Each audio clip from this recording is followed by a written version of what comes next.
I'm Todd Williams. I'm the director of the film Cell, based on the book by Stephen King.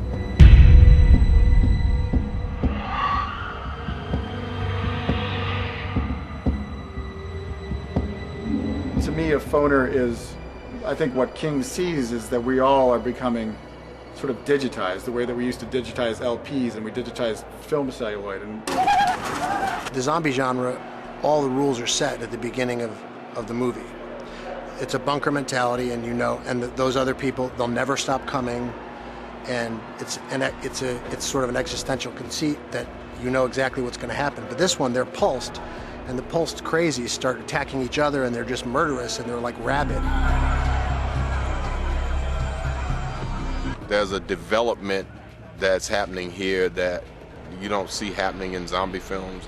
There's a sort of society forming that's very different from the ragtag organization of zombies, and these people seem to. Sam comes from the theater and is a sort of master of precision and preparation, and John, on the contrary, likes to sort of continue to keep the thing alive and open to change and open to inspiration.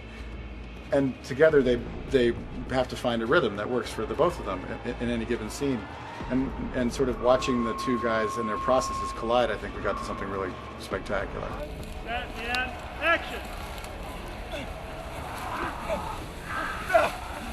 Fuck this!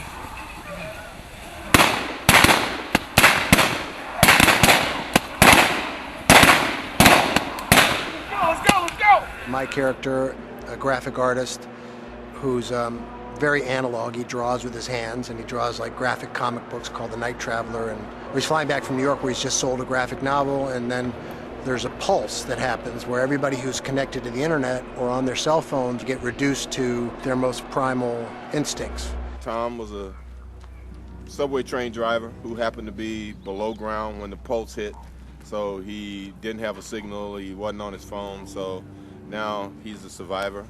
I really liked Alice. I thought she was very cool and very smart and different than somebody that I've played before.